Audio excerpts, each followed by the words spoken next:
Yo, yo, yo, what is going on, Call of Dragons Familia? It is your boy BN, aka Mr. King the Builder, and today we just got the announcement of announcements that we've been waiting for so long. And before we dive into that and share you some details, some potential estimated data on when things might really start spicing and heating up, as always, before we get to everything, if you enjoy the content, make sure you sub, like, ring the notification bell. And of course, if you want to join and be a part of our conversation, hit up the Discord. You can find a link to that in the pinned comment description down below.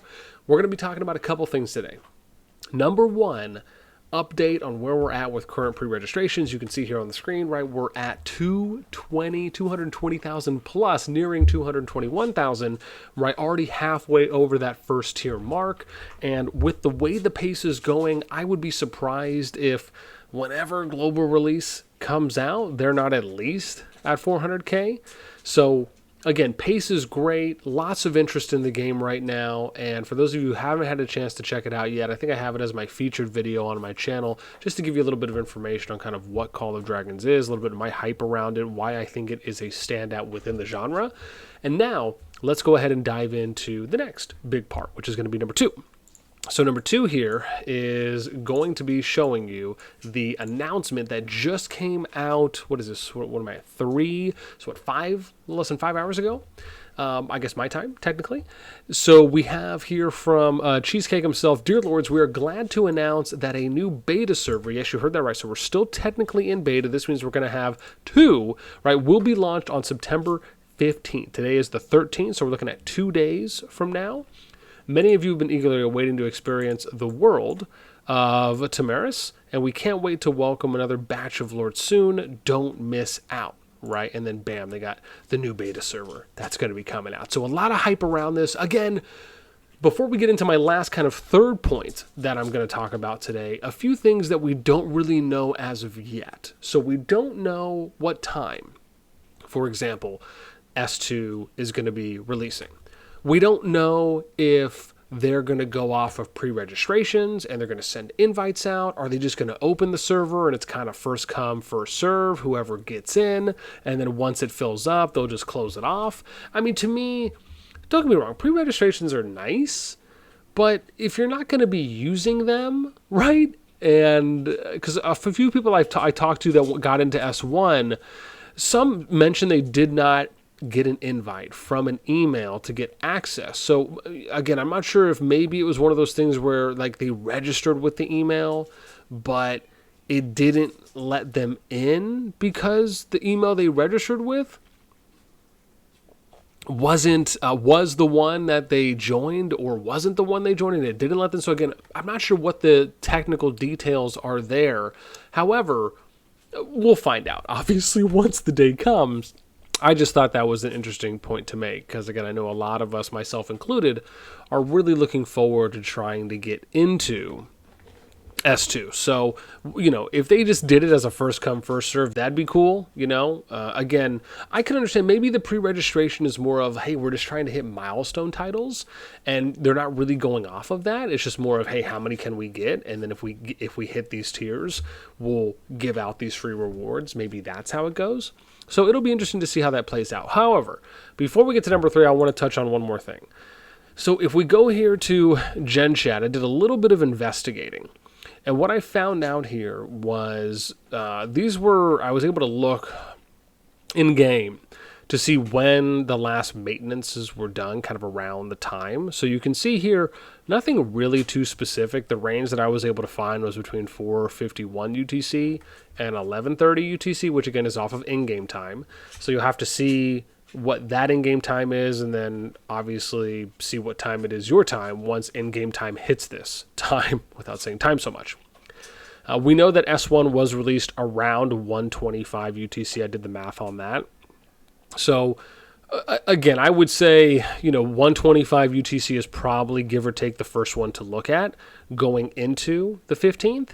And then if not, right, it could be released anytime after that would be the range. Again, this is if we're going off of potential time openings from this data here.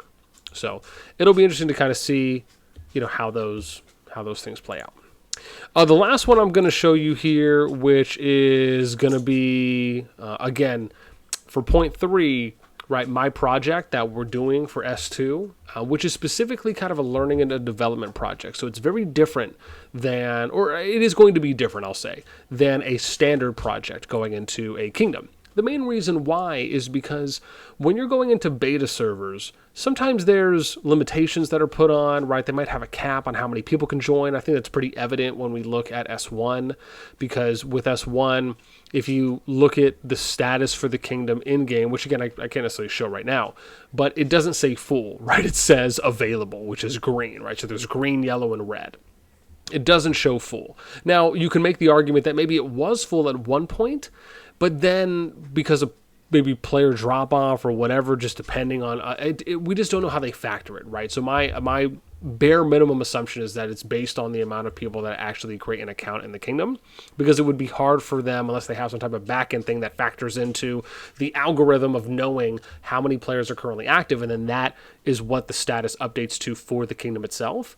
That to me seems a little bit of a stretch. So I like to simplify it and just say, right, they allowed us a limited amount of people, kind of a soft cap that they put on, or you could argue a hard cap that they put on for people that could get into S1. And I'm going to assume the same thing is probably going to be for S2. Maybe they raise it a bit, maybe they keep it the same, but that's just one example of sometimes things that can limit. So it's usually not the best idea, in my opinion and from my experience, to kind of go full blown into beta servers until you know they've done and kind of hammered out a lot of the updates and a lot of tests, and maybe kind of towards the later portion of a beta, after they have fixed and updated and improved some of those things, you might be able to look at aiming for a later beta server at that time prior to a global release, where you really would kind of make a good pitch to go into a kingdom and really try to make it your home.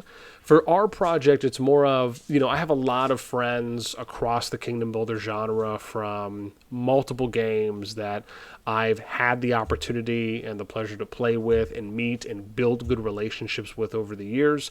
Players that have come on board and are interested in being a part of what we're doing, and especially people that have played with me before. So, anyone who has ever been a part of a project I've done knows that we like to take a lot of time to prep, and we like to do things the right way, again, in my opinion. And so going into S2 is really going to be a lot of just learning, right? Trying to do everything, click, read, test everything that we can, and just put ourselves in good positions to where eventually, once we have learned everything and we have a good quality foundational grasp on the game, then the aim is going to be to go to another kingdom, which that one will hopefully be the first attempt at a home kingdom. And then in the meanwhile, we just build up main accounts in S2 for obviously however many of us can get in, because that's the big thing. We have no idea, right, who is going to get in and how many. But for those of you that are interested in being a part of our project attempting for S2, and even if it's any future projects, right, you guys can always join the Discord, check it out. We have a lot of good information as well on COD for those that are interested. And yeah, that's pretty much it for me. So I don't really have too much more to share. That was it, my big 3 things, but I'm really excited. I can't wait. And again, I am praying to Buddha that I am able to get into S2 just as much as I'm sure all of you are as well. And if not, worst case, I'll just wait to S3. And if not, I'll wait till S4. So no rush for me. Everyone will eventually get in. But the hope is, I'm sure for most, we'd like to get in sooner rather than later. So with that being said, that is it for me. As always, until next time, I'll catch you later.